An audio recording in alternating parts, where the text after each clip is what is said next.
That's Nick. And that's Joseph. And today we're here to talk about The Rental, the directorial debut of actor Dave Franco of the Franco Empire, which will be premiering in select theaters and drive-ins and on demand July 24th, 2020, courtesy of IFC Films. This film is about four people who travel to a nice Airbnb on the coast when they realize they're being watched. So the four people are Charlie, played by Dan Stevens. Little Dan Stevens, yeah. His girlfriend, Michelle. Played by Alison Brie, who is married to Dave Franco. Charlie's brother, Josh, played by... Jeremy Allen White, who's from Shameless, which is not a series I've watched. Okay, and then Josh's girlfriend, Mina, played by... Sheila Vand, an actress I do really like from A Girl Walks Home Alone at Night. Okay, so Mina and Charlie are business partners. And they've just closed a big deal, so they want to have a celebratory weekend at this overpriced Airbnb. So already it starts off on a bad note because when Charlie and Michelle go to pick up Josh and Mina, Josh has his dog. And Charlie's like, no pets allowed, but bringing it anyway, great.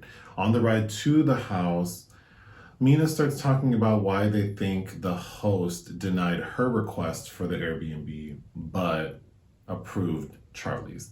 And Mina's meant to be a non-white person. I'm assuming she's supposed to be Middle Eastern. Yeah, she has a Middle Eastern sounding last name. So Charlie gives like some all lives matter type response to her, which I thought was awkward. They get to the house, the host is ready. Mina makes an awkward comment to him, and he responds with an awkward comment. So they're off on the wrong foot. Their first date there, their first night, they decide to take Molly.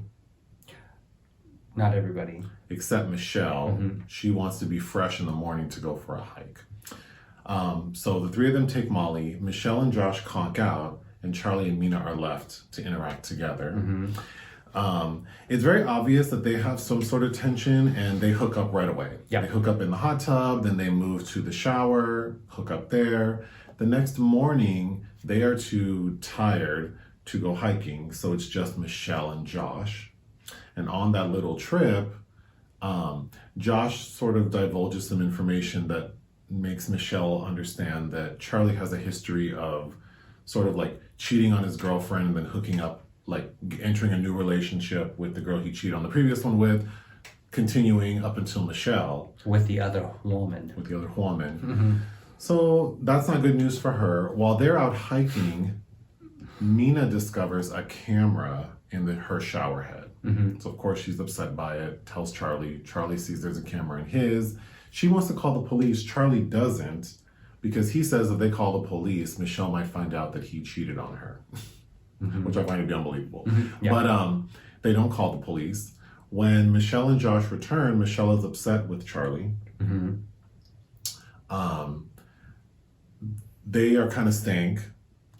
She decides she wants to do Molly, but no one else does because they're over it. She gets high. While she's high, they realize that the dog went missing, so they're out looking for the dog. Michelle calls the host because the hot tub's not working. When the host shows up, Mina confronts him and says, I know you put cameras in here. She threatens to call the police. He says, I didn't do this, I'll call the police. And then she assaults him in an attempt to take his phone. Josh hears them tussling and assumes that the host named Taylor assaulted Mina. So Josh beats Taylor up pretty badly. Who's played by character actor Toby Huss.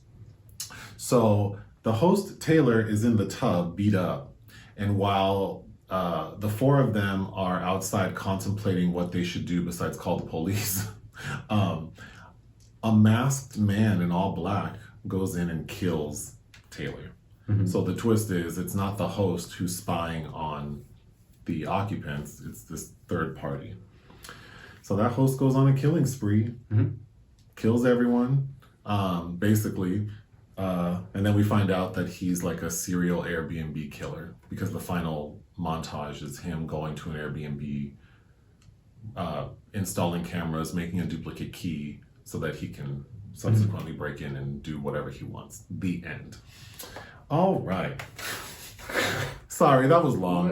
We're also on a new setup today. We're using my iPhone to record. Just tell all the secrets. Well, we had this expensive camera, and then I thought it's easier to use my iPhone. So we'll see how this goes.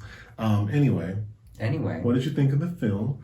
I think that. Oh, I also said that to explain that our eyes are going everywhere because we're not used to not being able to see ourselves and not seeing the camera lens. Okay. What did you think? I think that it's a very interesting and kind of universal concept that taps into fears of our comfort and trust levels that isn't entirely well executed. It was written by Franco and Joe Swanberg. And Joe Swanberg, for a good decade, he kind of came to prominence out of the mumblecore movement in the mid-2000s, and up until like 2017 had a movie or two every year, very independent features that, like Drinking Buddies and Uncle Kent, that all kind of felt the same. So this feels very much in line with past Swanberg films, and it feels like it's not executed to the degree where I understand the writers really are really aware of all the things they're playing with, because it opens with this sense of subtext that we're going to have some social commentary here. I thought it was originally going to be like Sebastian Silva's Tyrel, this really good 2018 film about a black friend that ends up with all these white people in a cabin for a birthday celebration, and all the kind of microaggressions that happen there. So I thought it was going to kind of be like that, but it doesn't really return to that in any kind of fashion. That said, all four of these characters they're not terrible people, they're just incredibly milquetoast and dull. And I think the implications of the scenario suggests very troubling things about the constrictions of monogamy and heteronormativity. Like, you would rather sacrifice your girlfriend knowing that you fucked around with this other woman, but allow her to be violated and your brother violated for the rest of the weekend, instead of calling the police. Yeah, so I think that's probably my biggest issue is like the rationale behind why they wouldn't call the police when they find out they're being recorded, or at least confront the owner of the home. And then, like you said, they introduced the idea of race and how perhaps Mina was discriminated against by the host, but then it just drops off like right away. So despite the initial, there are microaggressions that are occurring between her, Sheila Band, and Toby Huss, but then they just fall away. There's no real support for them. And I think as we were watching this, we were thinking of kind of the hierarchy of these four people, and if that was going to come into play, and it really doesn't. No, because it's very obvious Josh, Charlie's brother, they sort of classify as a fuck up. He's been to jail. He doesn't have like a full-time career. He drives Lyft. And I mean, that could be a career, but they associate him with being kind of a loser. So it's so predictable that he will be the source of their problems, and he is. I thought the dialogue was crunchy. Well, again, the actors are fine, but the way they were talking didn't work for me. I just don't know if which is fine, but then I think the script overall isn't sophisticated enough to kind of be sly or let us know that it knows that these people are... Right, because I don't understand if Charlie's supposed to be like... Just because he's kind of a womanizer doesn't necessarily make him a terrible human being. But he also seems kind of gross, so then... I don't know, then Mina seems more reasonable, and why would she want to do this and hurt her relationship with Charlie's brother? Michelle, I think, has some of the worst dialogue. Yeah, Alison, she does... There's a line where she's like, where's the Molly? Like, she just... It could have been funny, but I don't think it's trying to be. Yeah, I don't think it's trying to be. I was at the point where she is tripping. I think she's funny. But again, it's not a really... it's not a character that serves her well as a performer. I also thought... so Charlie and Mina have, their tryst, and they seem to fall right into it. I've had many a tryst, and when you fall right into it, it's like, there's a comfortability there, and that's what they demonstrated the night prior. But the next morning, when they're interacting and decide not to go on the hike, they seem so uncomfortable with each other. I thought the writing of that scenario wasn't the best. I agree. I think they should have either been eager to spend time alone together again, or if they were going to be so awkward, the previous evening should have been more of like a drunken, like we made a mistake sort of situation. Right. But they seemed very into it. They slid right on into it, pun intended, and then the next day act like this was so wrong. Yeah, the heterosexual guilt is very... Speaking of the acting and dialogue, I thought the only character that was well done was Taylor. Mm-hmm. Toby Huss, who's been in a ton of stuff, but I always think of Reno 911, which he's in, or he was Judy Greer's ill-fated husband in the last Halloween film. That being said, this turned out to be a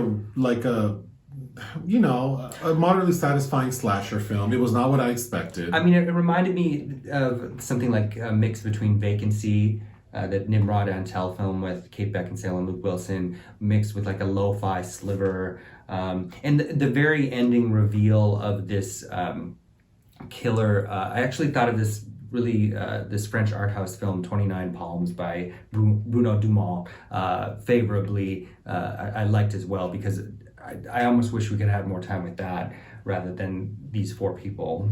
Yeah, so the final scene of the montage of like all the different rentals the killer is surveying, I thought that would have made an excellent story. And more of like a suspense thriller, like we know this person exists and we need to figure out like how to catch him or something. And it could still be a slasher film with all the deaths and the kills, but this felt really basic up until we learn that there is a third party killing, and that's like an hour into a 90-minute film. Mm-hmm. Well, you brought up that it seems like something that could be a franchise. But yeah, I mean, it could also, if they want to go full on slasher, I think it could be fun. I was satisfied enough with this film, not enough to pay $20 to see it, but no, and but if it's like $3.99 on Amazon, I would say it's worth it. Sure, I'm also so tired, and I know it's probably out of the filmmaker's hands that these just woefully generic titles of films now, like The Rental,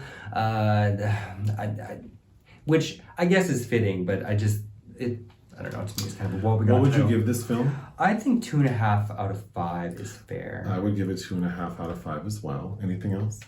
No. All right, bye. Bye.